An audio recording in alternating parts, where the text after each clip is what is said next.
Now I'm gonna crash out Carla. Yeah. All right, we are live. Hello, criminals, carnies, and corny bastards. Today we are talking about the second book in the Rifter series by Peter Watts, Maelstrom. I'm Tori, your host. Hey, I'm Patrick, the co-host and also the critiquer of Tori's reviews, and honestly, her number one fan. Oh, that's very sweet. I am the only audience member besides the dogs during these podcasts, so technically her one and only fan. Oh, only fans. Oh, Oh God, this is derailing too far into the beginning. Okay, let's start off with a recap. So, if I gave you 3 sentences, how would you describe Starfish, our first episode? so societal byproducts get put to work under the ocean on the ocean floor. And then a New Age Epstein Island event unveils and quite literally blows up.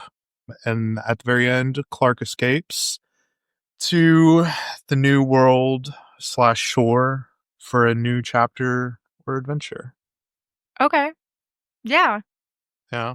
The only thing How did you get Epstein in there? I mean, that, I'm impressed, but well, I mean, there because was a pedophile.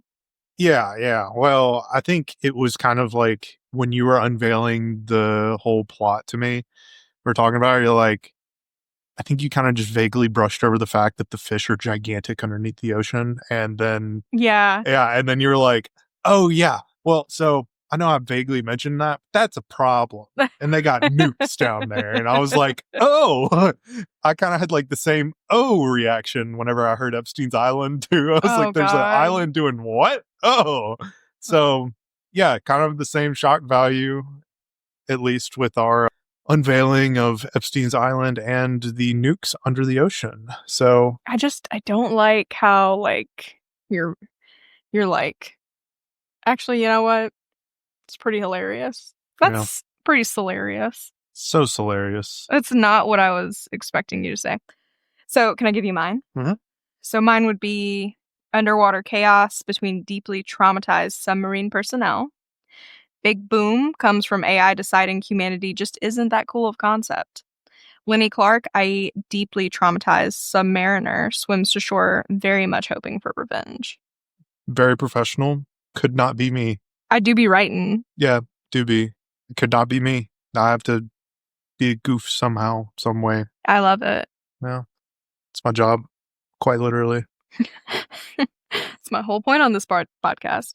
I remember you saying that you had dug up some info. I don't remember if it was about Starfish or just about Peter Watts. What did you find? So it wasn't necessarily pertaining to Starfish. The info, I mean, which we had mentioned in the last podcast or the Starfish podcast, that Starfish was actually Peter Watts' first novel that he had written. Right. I did find some basic information, kind of background on Peter Watts. First off was he's Canadian. He actually has a PhD from the University of British Columbia in zoology. That's interesting. Yeah, and resource ecology. So hearing that kind of makes a little more sense to where he's heading with the storyline Yeah. of this, knowing that, kind of writing a virus that attacks, creatures is kind of like his underlying plot line for this story trilogy, or I guess it's not really a trilogy, it's a 4-part. Well, so I do want to specify that we talk about viruses, but those Yeah. are in the computer. Behemoth, the big bad, as we kind of talked about Yeah. that's a microbe.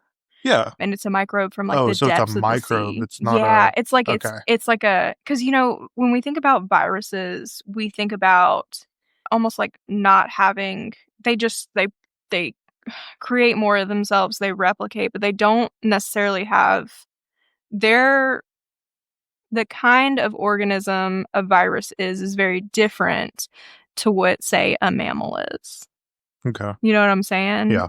So when we're talking about this microbe behemoth, it's literally going to be like a whole, like we have cells, right? Right. It's going to reinvent all of that. Right. Okay. So, But that's still very good. That makes so much sense. yeah. So he he actually did not start writing his novels until after he went through grad school. So So he he was very knowledgeable about yeah, all of so this he's stuff a very well educated author. in that In subject. his subject matter, Yeah, yeah. yeah. So he also worked as a marine mammal biologist in Mm. the professional world. I'm assuming after obtaining his PhD and stuff like that. You know, I wonder if in his studies he ever found anything that led him to this line of thinking. Like, I wonder if he found something and he was like, oh, I can just imagine this becoming a dystopian future in the same lines as how this Rifter series goes. Potentially, yeah. I mean, part of your job in that is, especially if you're studying things like that, is knowing of possibilities. And I mean, especially with someone who, in order to write a book, you have to be somewhat inventive and be able to create worlds and spaces and possibilities. And Yeah. so I'm sure his whole entire time he's in there learning about this stuff, it's just brewing in his mind. Well, and not to discount his education because that's a big deal. But so the passages that talk about chemicals or biological makeup are very well done. The only time I really had an issue logically with some of the stuff he said was when he was talking about software and computers. But that makes sense. He's not a software or computer scientist or grad. Yeah. So yeah, that makes sense. And honestly, I think it did give him a really big edge when creating Behemoth because like I probably would not have thought of this line of dystopian future. Yeah. Yeah. So another thing, and this is kind of touching base back on the Starfish podcast that we had done. He has written another novel called Blindsight. I don't know any information about Blindsight, didn't really look into it to see what the summary was on it, what have you. But Blindsight was actually referenced in the video game Crisis 2 as inspiration. The same creative director of Crisis 2 was a creative director for Bioshock 2. So Wow. it's Okay. kind of funny how I said a lot of his aesthetic that he's portraying and like this world that he's building is very reminiscent of BioShock. Yeah, we were talking about BB and you're like, "Oh, so BioShock." Yeah. Yeah, Yeah. so it's really interesting to see how this was published in the 90s, late 90s, I think. Yeah, if I remember. Late 90s, Yeah. early 2000s. It's funny to see how much of a cultural inspiration he was for the sci-fi community. So, I really can I jump in about something with Blindsight real quick? Yeah. So, when I also did a little bit of research, he actually won a Hugo Award for that book. Yeah. And I asked our friend Cody, the one who recommended the series, I asked him, like, have you seen that? Because it's supposed to be really good. Have you read it? And he said he actually read that first and he loved it. I'm actually surprised he didn't recommend it, but I think it was just because we were talking about a different book that kind of reminded him of this. But Right. do you remember, like, in Starfish, I mentioned a website where you could, like, take this quiz and learn your reading color, and mine was purple? Yeah. Well, I signed up for, like, a newsletter, and they send it to you, and sometimes it's, like, information about your reading color, or in this case, it was a book recommendation for the week. Guess what my book recommendation was? Blindsight, perhaps? By Peter Watts. I was like, "Are you kidding me?" The synchronicity. I think it's the phone listening in, Oh, it's honestly. listening. Well, no, Gotta because be. this is a guy, like, he does his own like, Yeah. this was, his own creation, and I don't know, I just thought it was crazy, but please continue. I just wanted to mention that about Blindsight. That was really all the information I just kind of quick ledgered in that I read about him that I found very interesting.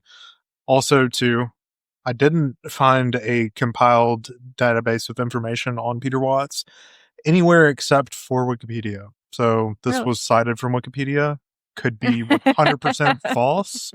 It's I'm all not a sure. lie. But I think that the kind of going into it with the Starfish podcast that we had done, it was kind of funny to read these things and be like, oh my God, it makes so much sense. And I haven't even read the book.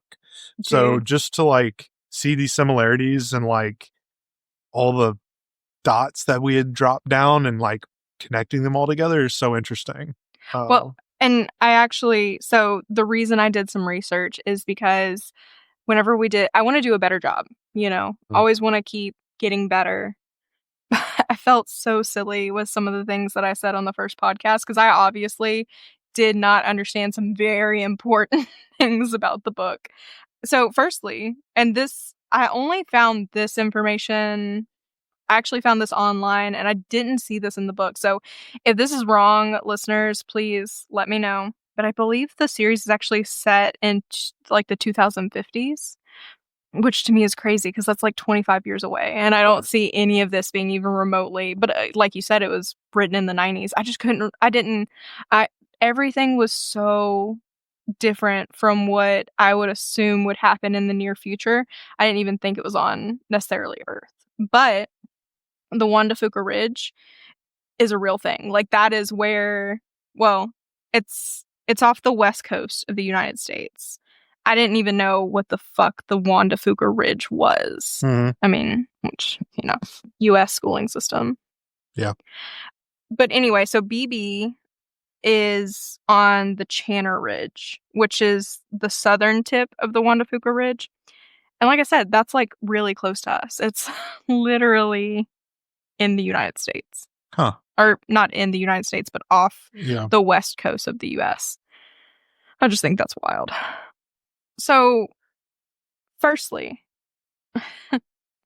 there's a much more pronounced hard sci-fi angle to this book. A lot more tech talk. We're delving into like what things mean. For example, viruses, quote unquote, that you can get from the web and how the internet has developed over time. Some of these ideas are still really hard for me to visualize, though. I talked a little bit with Cody about it. It's just the difference in what we perceive as the internet versus what they have is so gigantic. And then also with me having a bit of a computer science background, I some things just don't really add up for me. But also this book was written before, we had as much access to knowledge about programming, coding, how the internet works. I want to go ahead and sound off the trigger warnings before we get too far. Also, if you are hearing this, but you haven't read the first book, Starfish, or at least listened to our review, you might want to delve into that before going any further. Without further ado, here is a list of trigger warnings compiled by myself from reading the book and some additions from the net. Body gore, sexual assault, child assault and abuse, murder, mass murder, end of the world scenarios, self-harm, and starvation. All right, so my first and most favorite thing about this book, no Fisher. Isn't that great? It's wonderful. I kind of feel like maybe Watts had done a little more practice writing since then and kind of found out necessary characters versus unnecessary characters. And I feel like he did help build a little bit, but I don't know. The baggage that it brought along was just probably kind of unnecessary. I mean, this book is still full of baggage. I'm sure it is, but it's more probably attached to more necessary characters or more plot-driven characters. Well, we'll see what your opinion is. Okay. So, I have a cast of characters I want to kind of review before we get into the story. I want to do better than I did with Starfish to try and make the review a little bit more cohesive. I kept making up names for these characters instead of remembering their name, and then I finally looked it up and I was like, "Ew, geez." I want us to be on the same page. I want the listeners to be on the same page so we can have a more cohesive discussion. Let's start with Lenny Clark, main protagonist. Do we all remember who Lenny Clark is? I feel like we should. I do. Yeah. Yeah, I do. that is not one to forget. So let's recap some of the characters from Starfish. We have Ken Lubin, also referred to as Kenny in this book. He killed Carl Acton and left BB shortly before Lenny was picked up, but not with the rest of the crew. Patricia Rowan. I actually never said this woman's name in the first episode. This is Mommy Big Cheese. Okay. Yeah, I didn't know that name either. Yep. But I do know Mommy Big Cheese. I know. Yes. For the first couple of references, I'll That's right. link that in for you. That's right. And then we have Eve Scanlon, another character I did not call by name in episode 1. He is the scientist I refer to in the Starfish episode. So at the end, when we're talking about that scientist who went down there and then he came up and got kind of probed and the big cheese captive. Gotcha. Big cheese captive, or simp in Oh, yeah. some circles. Yeah. Also wanted to clarify that I use the term head cheese a lot, but the official Nampak sanctioned name is Smart Gels.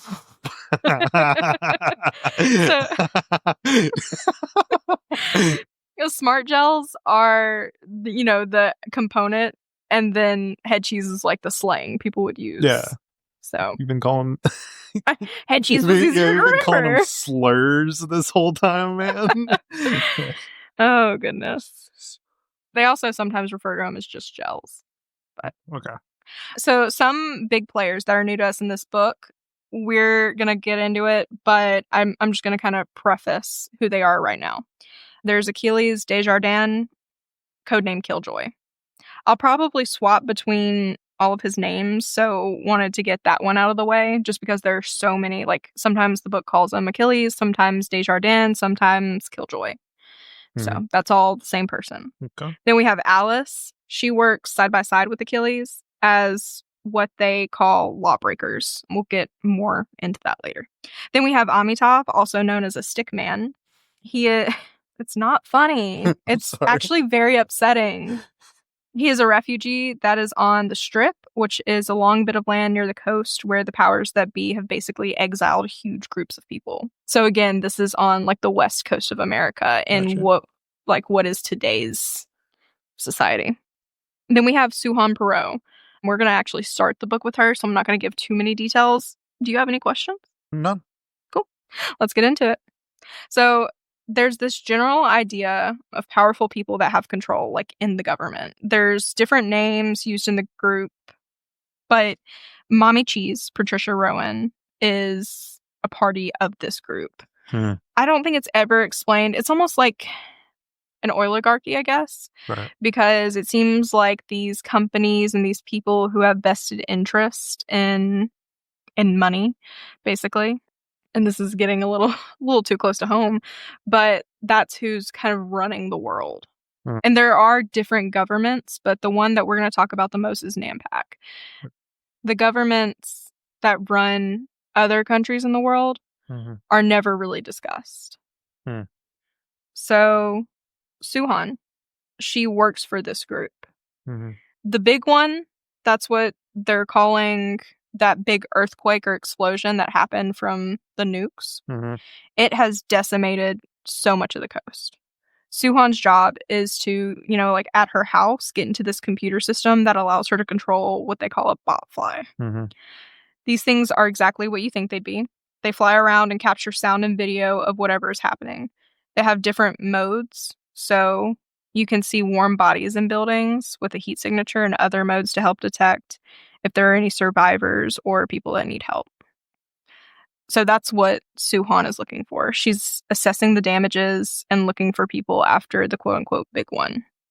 She's actually in her house physically, but through the botfly, she can connect to different technologies, different botflies, and through them, she can see and report things. She actually has to take these meds that numb her out because it's so difficult to witness all these things, to witness the carnage and the death and just the body toll. Anyways, she glimpses Lenny Clark, but Lenny runs back into the water, so Lenny has made it to shore. Suhan tries to pursue her, but obviously she doesn't know who Lenny Clark is, so she just kind of tucks that away in the back of her mind. She's like, oh, I've seen this weird wraith-looking thing on the water.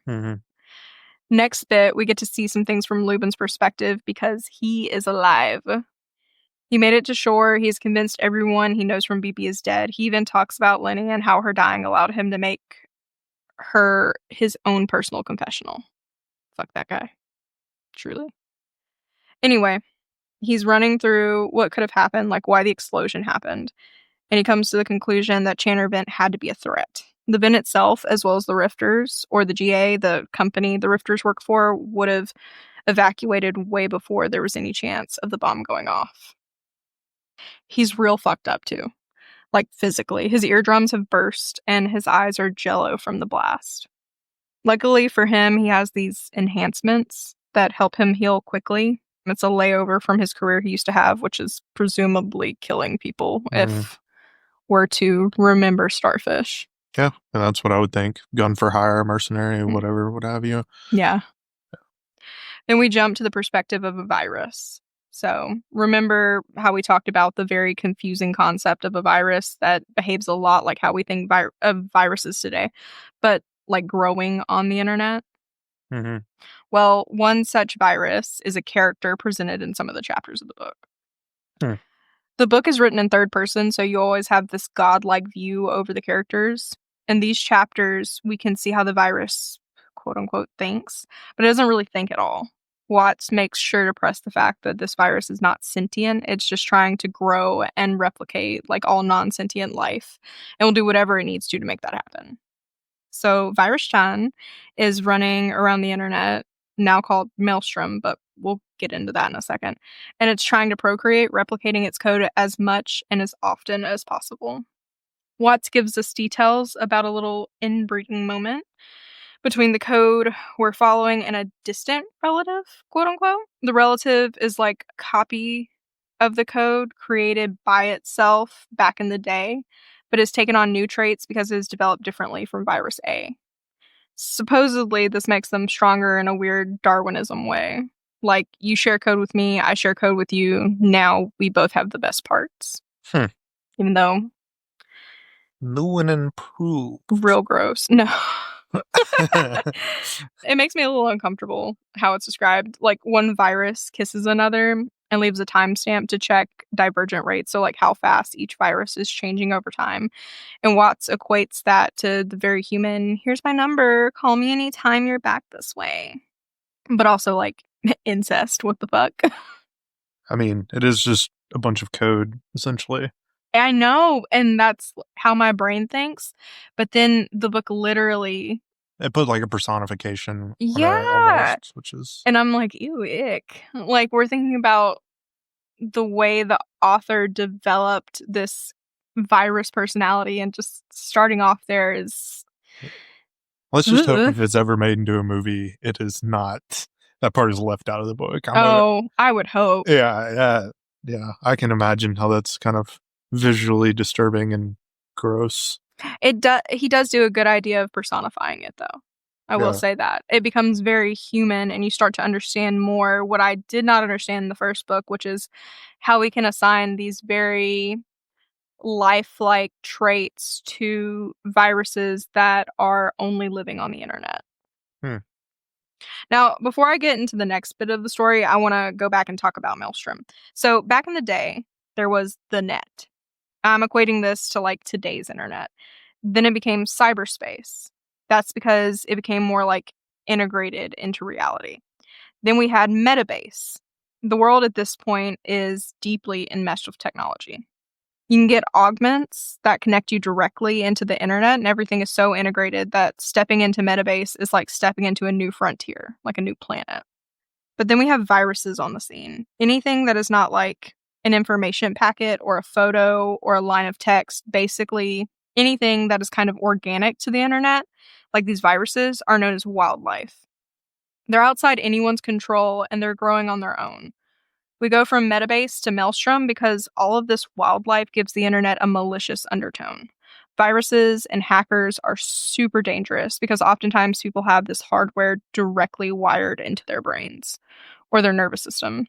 In this world, you could literally die, or worse, from a malicious virus that goes unchecked. Hmm.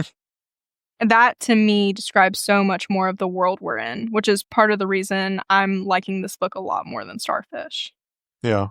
Now, after all that, let's go to Achilles Desjardins, aka Killjoy. He basically watches the internet. His job is to make decisions to kind of protect the greater good. His position is called a lawbreaker. We kind of mentioned that earlier. Lawbreakers are given access to Haven, a cleansed part of Maelstrom. From there, they find viruses and other problems and make decisions to help the most people.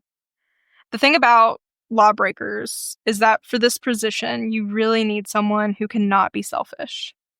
You need people who will make decisions for the greater good no matter what. To ensure this, every lawbreaker is given what they call guilt trip, or sometimes shortened to just trip. It's basically some kind of chemical collar that makes them react so strongly to guilt. If they even start to sense that they're guilty of something, they have to report themselves. It also keeps them from making decisions in the moment that would trigger any kind of guilt. Only thing is, it's a little specific to the person, right? Because what's going to make me feel guilty won't necessarily make you feel guilty. So that's what Killjoy does. And that's who he is. Now let's jump to Clark and Amitav. Okay. Clark was sighted by Suhan, but Suhan hasn't seen her again. That's because even though Lenny is alive, she is not doing well. She washes up on shore and meets this man, Amitav. He has an accent. He's very, very thin, very gaunt. She's terrified of him and all of the other refugees on the strip because she represents the GA. You know, she's even got the badge on her shoulder, and she's scared of what they're going to do to her.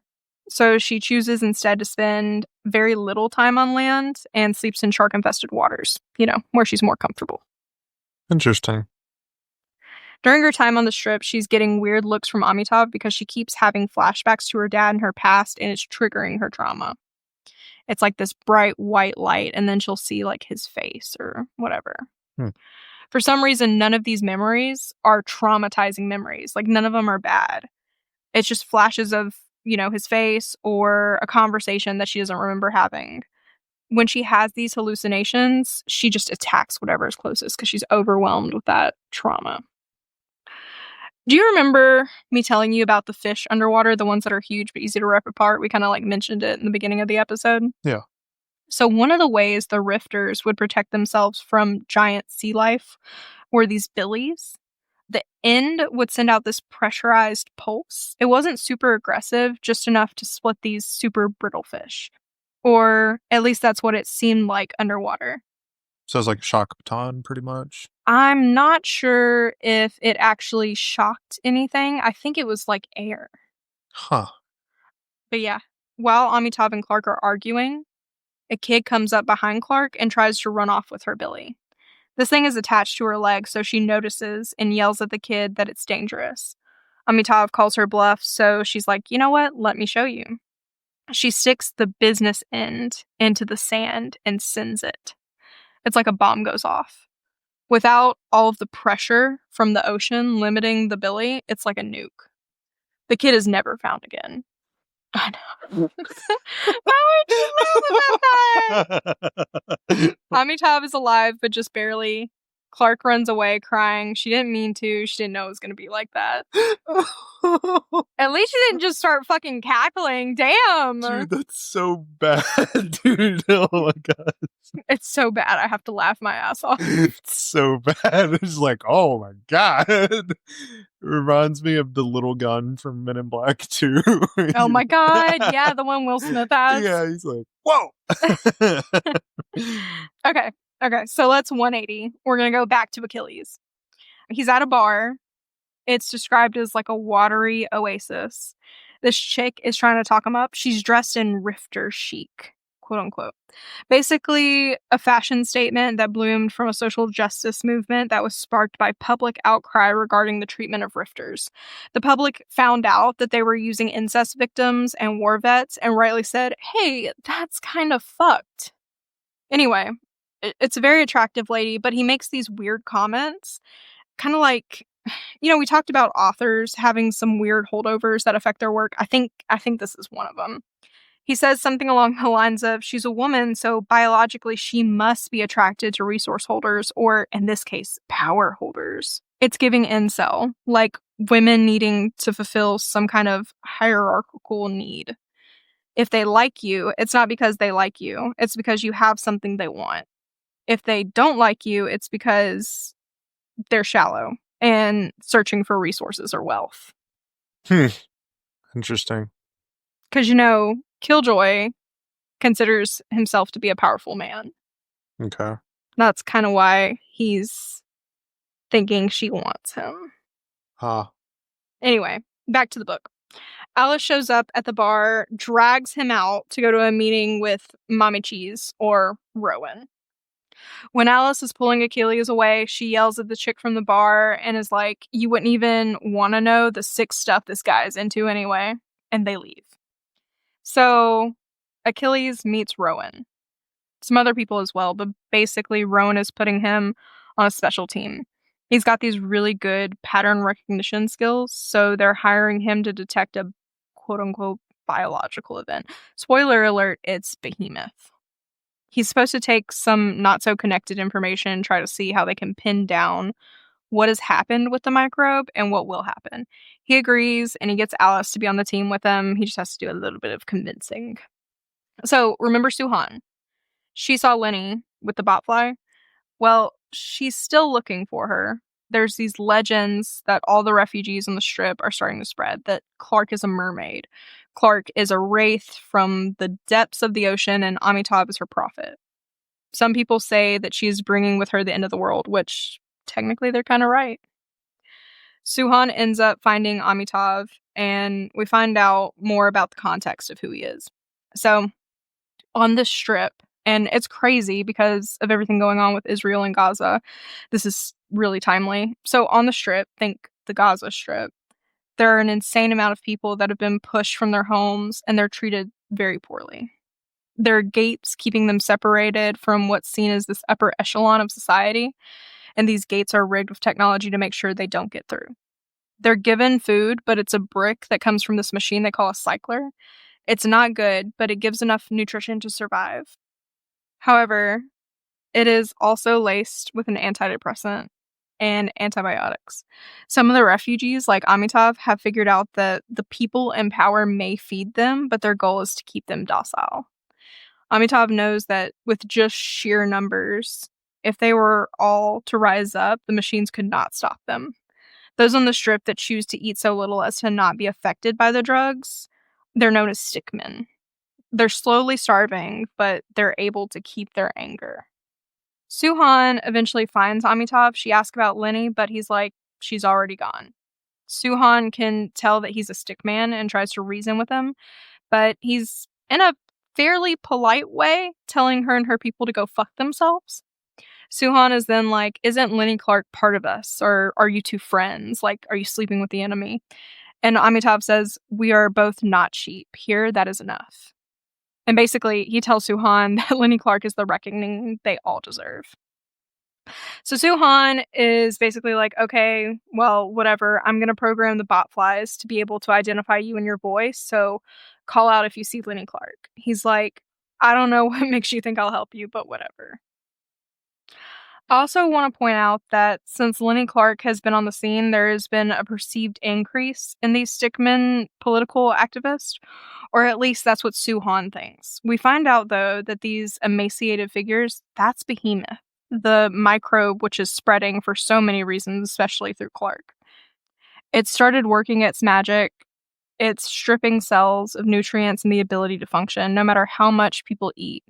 Behemoth will take those nutrients and they can never actually be processed. So these people are just wasting away. Yeah.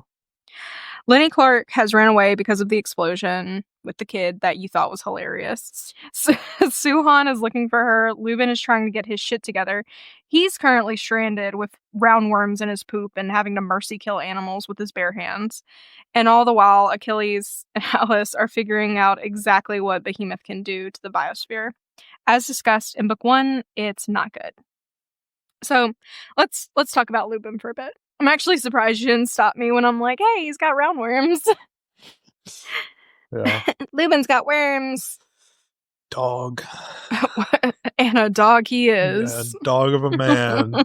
No, what is that? What is the meds that we give him? No front line for him. No front line. None. Doesn't deserve it. Not worth it. So we find out that he works for the same group that Rowan is in, which means he works for the same group of people that Killjoy works for. We also find out that Lubin is chock full of trip. That's why he, quote unquote, has to kill if he is found out. It's for the greater good, right? Well, maybe not. We find out the reason he was sent to Channervent in the first place was because he would create these situations in which he would have to kill people. Because secretly, deep down, he got off on it. Sounds about right for Lubin. Was Lubin be Goobin? Yeah, Lubin do be Goobin. Sounds like Goonin. Yeah. Oh my god, I can't believe I said that. Lubin be Goonin, man. Oh my god. So, Lubin is now back in the fold with the company / government, whatever. They're helping him heal from the blast, yada yada. He starts doing research, though. He's trying to find out why they had to kill everyone on BB and why they did such a lousy job. He starts putting 2 and 2 together and decides he's going to go find the person that seems to know the most, Desjardins. He finds out that he is such a big part of this project through like different searches and kind of tricking Maelstrom into giving him this information. We find Killjoy in a bit, I'll say horrific situation. Remember towards the end of Starfish, that guy that was fucking the robots? Yeah, so apparently the freaky stuff Alice was referring to in the bar sometimes involves the handle of a broomstick and chains on the wall. If you get where I'm coming from. Desjardins says he respects women too much to do these kinds of things that he wants to do to them in real life. So instead he uses really fancy VR setups to enact his fantasies. The ultimate simp. He beats Mommy Cheese's simp. Eve Scanlon. Yeah. The scientist. Yeah. Killjoy is look. Yep, he takes the cake on this one. Simp number 1 so far. So our friend Leuven then catches him almost literally with his pants down if his bits weren't being enveloped in a haptic VR suit. This vulnerable position allows Lubin to get in his head, and they both end up learning a lot about each other. But here's where I get confused. Desjardins is terrified of triggering the trip. However, when Lubin starts asking him questions, he discovers that the trip is not working on Desjardins. Something is preventing it from actually hitting his nerves. Desjardins seems to be confused by this, but how did you not feel guilty about what you were doing in that VR world? Is it because he didn't have to feel guilt in real life and that's why it was okay in the VR world? I don't know, it just seems a little suspicious to me. I'll also say that I don't think the author is well versed in kink or alternative lifestyles, some of those who engage in BDSM. There's a lot of telltale signs. One big thing that stands out to me is any kind of sexual deviance in this book seems to be boxed in with acts of assault, and there's little or no consent. Again, in this world, it seems like everyone is the worst version of every kind of person always. Look, I'm not trying to say everybody with a PhD is very vanilla when it comes to sexual actions, but this trope seems to be proving itself quite right. Because everybody who's like, oh yeah, I believe in activities that aren't necessarily vanilla, also like murdering people. Jesus and Christ.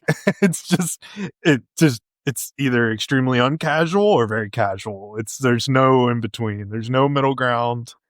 Yeah, maybe there wasn't enough source material on certain BDSM communities and forums and stuff like that back in the day. And then why put it in? That's what I'm saying. But I mean, it's weird. I mean, this is our Fisher-esque of this story. This is kind of the why is it in here type. Well, and Desjardins isn't a pedophile, so still liking him more. But yeah, it's why is it in here? Yeah, I'm talking about composition-wise of the story. Why? And I think I was under the impression that it was added in to kind of emphasize the guilt trip, but it just doesn't really line up for me. Yeah, well. So Lubin figures out a lot about Killjoy, like his ability to bypass the trip and what he has learned about Behemoth. Killjoy figures out that Lubin is one of the infected rifters from BB. Rowan shows up to the rescue. When Killjoy figures out that Lubin is who he is, he calls Rowan. He sneaks away to call Rowan, and she shows up to save him basically. Mm-hmm. She says some kind of code phrase to deactivate Lubin so he doesn't go all Carl B. Acton on Killjoy. Yeah. She also explains that they can bypass Behemoth, or at least the rich and privileged can, by gene sequencing. Basically, they can become half fish, and Behemoth is no longer a problem. She did it to herself, and they're going to do it to Lubin, so he can't spread the disease. However, Lenny Clark has been spreading Behemoth like wildfire. So, let's get back to Lenny. Last we heard about Lenny, she was running away from the beach because she more than likely killed a kid. Stop laughing! Sorry. Jesus Christ. It's just so You're casual. gonna get put on a list. No. This is not Yes. realistic. If I saw a kid actually die, I'd be very upset. But metaphorical kid, eh. Well, she ends up finding this cabin with a dad and a little girl inside. I don't think the dad actually ever does anything bad to the little girl. The little girl's name is Tracy. I think her mom just dies from the big one, some kind of accident maybe, and he's trying to get away from all this fucked up stuff that is happening in the world. So he wants to be close to his daughter. He's scared of losing her. So he's, taking her to this cabin in the woods where, because he works with, ecological stuff. Mhm. And he's taking her out to this cabin, trying to kind of seclude them from everything that's happening. Yeah, it's like a refuge. Right. And they do sleep in the same bed. Mhm. And the author describes that, but the author never describes anything happening between them. Right. It's just a daughter that's very scared and a man that's very scared. Hmm. From what I Surprising can from tell. what? Well, Seems but like he takes every advantage to make it just twisted. weird, Yeah. yeah.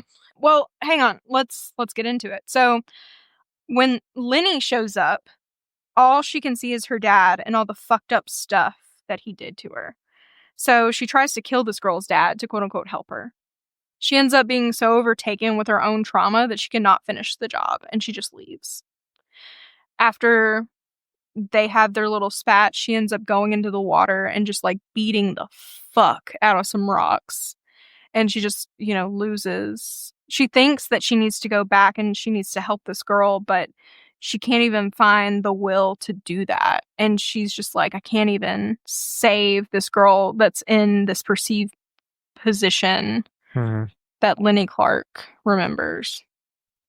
This next part is going to get really rough.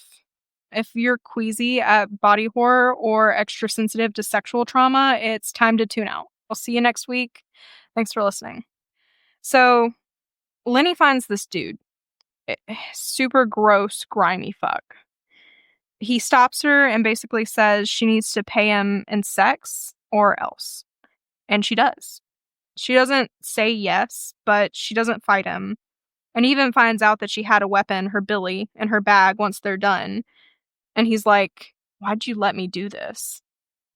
He was super gross, and the act itself was disturbing, but she doesn't seem to mind. She just packs up and takes off. And it even talks about how violent the scene was and how she like smirked when she decided to go along with it. And it's very upsetting. And it gets worse. I'm going to skim over a lot because it was difficult to read, let alone review. But basically, she has a free for all at this bar. She goes on a sex rampage. She sticks a knife inside of her to make her bleed. The guy is like, what the hell? But she just says she's on her period. And she basically just sleeps with as many men as she can. We find out later that she knows she's infected. And her goal in this, and the reason she's seeming so happy, is because she wants to kill all of these men. It's very much revenge, but the psychological damage of taking this revenge seems so great in my mind that it was hard to read. Not long after this, we find out something that really fucked me up. Lenny's memories, the trauma, the reason she's doing all this, all fake. She goes into a medical booth and the robot basically tells her that all of these memories that are resurfacing are her real memories. They're coming back because of the pressure from the getaway in book one. It's caused like serious brain damage. Knowing that like for instance, it just reminds me whenever she was in the cabin with the daughter and the dad and there was nothing going on, but she was so convinced there was that she was like, I'm gonna kill this man. Having that severe trauma and then finding out that it's not even real. And then this is of course after she's done this rampage. Like what the fuck? Hmm. So now let's do a little visit to Suhan real quick. She's been looking for Lenny Clark, but instead what she finds is Amitav leading a resistance movement. What are they resisting? Fires. The government, or whoever Rowan works for, they've decided to do damage control for Behemoth via scorched earth. They're burning the refugees, all the land, everything to ash. Meanwhile, the virus we've been watching evolve in Maelstrom, it has developed a mechanism to get past so many doors. The secret trick, talk about Lenny Clark. Lenny Clark has become such a legend, such a big deal, that the virus will pick up and spread any information it can find on her. Sometimes it even makes things like earlier when Lubin was looking for stuff on BB and the explosion, he found comments about Brander from, the first book being alive in New York. He said he didn't think that was even possible, just random dots the virus was trying to connect to get more access and more clicks. But it makes me think in the next book, are some people going to be alive? I doubt it. But I also don't really know what happens to Eve Scanlon in this book. Lenny Clark is looking for him, but I don't think she ever finds him. Interesting. I could have just missed it, though. Sometimes I am not as thorough as some might like. Perhaps. If you know the answers to any of my nonsense, please let me know at renleyworks@gmail.com. So, this virus starts not only prioritizing Lenny Clark, but starts treating her safety as a priority. We start to name it anemone because, what an anemone does, how it protects the clownfish. Thanks, Nemo. Thanks, Nemo. Learned so much. But yeah, so this virus that's been, we've been seeing its point of view through a lot of the book. It is now not only constantly involving Lenny in the stuff that it does across the internet, but it's also reaching out to different technologies, and we'll see Suhan to try to take care of Lenny to make sure that she is alive and safe. The virus finds Suhan and asks her to help Lenny. The virus, through her headset, puts her in control of different botflies and technology around Lenny to get her out of sticky situations. Lenny does not want the help, but Suhan is tired of being a person that watches all of this destruction. Suhan Perot's husband, Marty, wants her to stop and start taking more meds to calm her down, but she won't. She's dedicated to helping Lenny. And the way that it's described, what Marty wants her to do is to actually split her personality. And what they can do is insert the personality of basically a therapist into your head. And so whenever you have these destructive thoughts or you're going through depression, that split personality takes over. And I personally think that's very fucked up and morally concerning. But she's like, no, I don't want to do that. This is important to me. Lenny, Killjoy, and Lubin all end up together. Lubin and Lenny know that she was made into this monster by people who weighed the cost of trying to find someone fucked up and train them to be in BB, or take someone who is trained to be in BB and fuck them up. She wants to go home but doesn't have one. Her memories are false and she doesn't know what to do. Because remember, in the first book, Eve Scanlon's whole job was to find these fucked up people that were quote-unquote preconditioned to live at these extreme conditions. And yeah, pretty much nobody's gonna miss these people. They're the only people who can tolerate being down here. But in this case, Lenny was someone who was already trained. And they just fucked her up. So we're almost wrapped up at this point. Lenny is traumatized about how she was purposefully traumatized. Lubin and Desjardins are free from Trip, which Alice explains further, but the bottom line is that they are no longer controlled by their guilt or loyalty. Amitav was killed in the fires that are sweeping the nation to try to control Behemoth. Suhan, sadly, is removed from having access to the outside world via headset by her employer and her husband, Marty, to prevent her mental health from declining further, but she's already nearly comatose. Marty, even once her company comes in and takes away so much of her equipment, Marty goes in and the little bit she has left, he puts on the headset and he just sees this giant red, yellow line of fire. and can see that it's just burning down people, places, everything. And he destroys the rest of the equipment, pours acid on some of it. Hmm.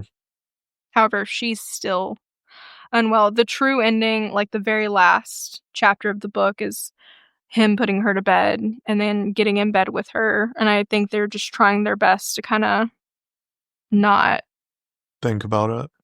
Yeah. Have some sense of normalcy. Yeah. Yeah. So we're now in an underwater city. This is not BB, this is Atlantis. It's a sprawling metropolis with a lot of construction storage to rebuild once the inhabitants have figured out how to deal with Behemoth. Rowan is roaming the halls, Big Mama, Hmm. and she references the Nexus. She approaches the Divergent, like in the hallways, as a starfish. She chooses to go down the hall away from the rest of the underwater city's inhabitants. Who does she see but the mermaid herself? Lenny accuses Rowan, who openly admits to fucking her up in the head.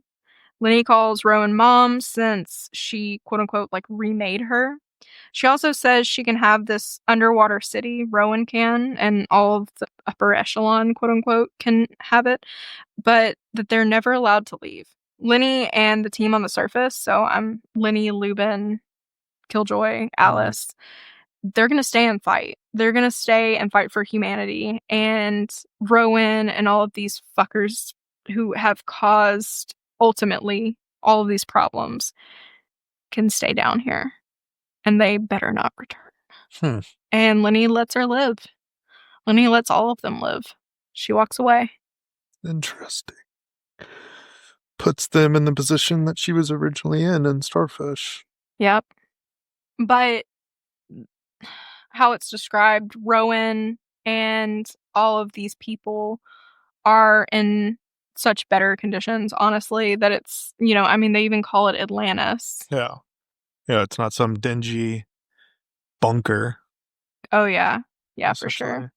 So I would give this book 3.5 beans. If it wasn't for how uncomfortable some of the passages made me, and that is highly personal, I would have gave it 4 beans. The way the book is written is so much more, like I said at the very beginning, it's a hard sci-fi angle instead of the soft sci-fi. I think that even though we had these hints of an expansive and interesting technological world in Starfish, the insights that we gain in Maelstrom overshadow so much of the things that made me uncomfortable.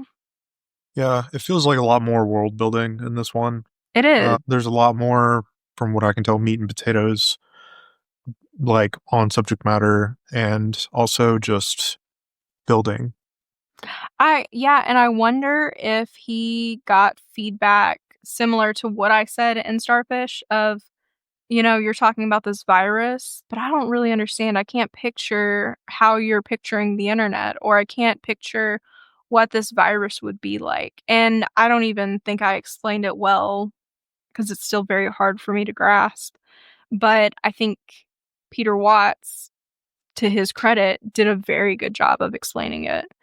Yeah, I think if he wasn't given the critique by anybody, he had to have gone back and done some self-critiquing Oh, for sure. and noticed that, yeah, I just kind of vaguely brushed over this virus idea. Let me delve into that. Because from the way you described it to me and kind of reading into it, it seems like it's very thoroughly described. Still kind of an interesting concept to grasp because it's been personified so much, but Yeah, they even have one passage where, because we're following this virus that is continuously growing, and part of its journey is going through Maelstrom and Haven and all of these different corners of the internet or Maelstrom. And to get through some of the channels, it talks about almost the way it describes it is almost like a human trying to get through TSA with a gun. yeah, that makes sense. So, what are your thoughts? What are your beans? Give me your beans. I don't know. I mean, maybe I would probably stick with 4 out of 5, maybe. Okay.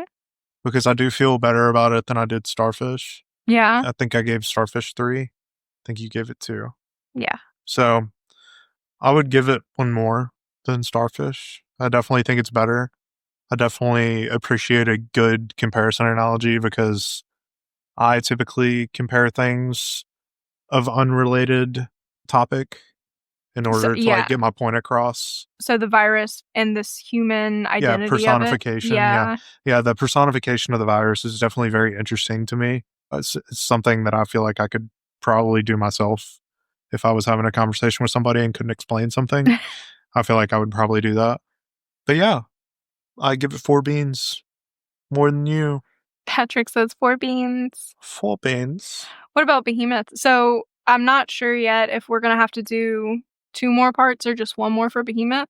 I'm hoping maybe we might have a guest star, but we're just gonna have to see. But how do you feel about the upcoming book? Are you excited to hear about it? Or are you kind of like, I don't know where this is gonna go? Yeah, I'm not really sure how it's gonna pan out, but I'm definitely looking forward to it.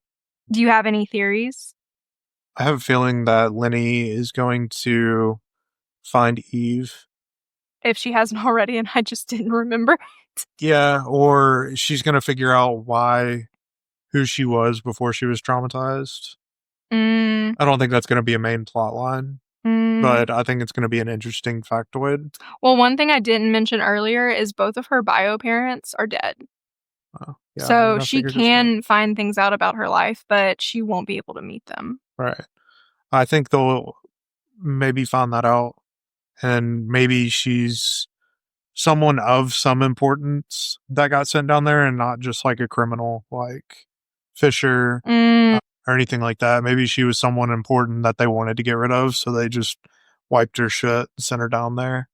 I think that will happen at least. And then as far as Behemoth goes, I don't know how the rest of it's going to unfold unless they transfer and turn everybody into fish-like creatures with the genetic splicing that they were talking about, or I think you referred to it as coding, genetic coding. gene coding. Yeah. Yeah, they said in Maelstrom that it was not financially a possibility to actually take the whole population and get this done in a timely manner and be able to afford doing it. They did it to Lubin to, cut down on the spread. They may do it to Clark. Another thing to remember is like since they're rifters and well, Lubin is kill for hire. Yeah, mercenary. Yeah. And then Lenny working on BB. All of these people have these augments that help them live longer even though they're infected with Behemoth. So with them being on the ocean floor, all of their mechanical accessories, we'll say, help them survive in these extreme conditions. And Behemoth is an extreme condition. Yeah, so they're not just turning into stickmen like everybody else.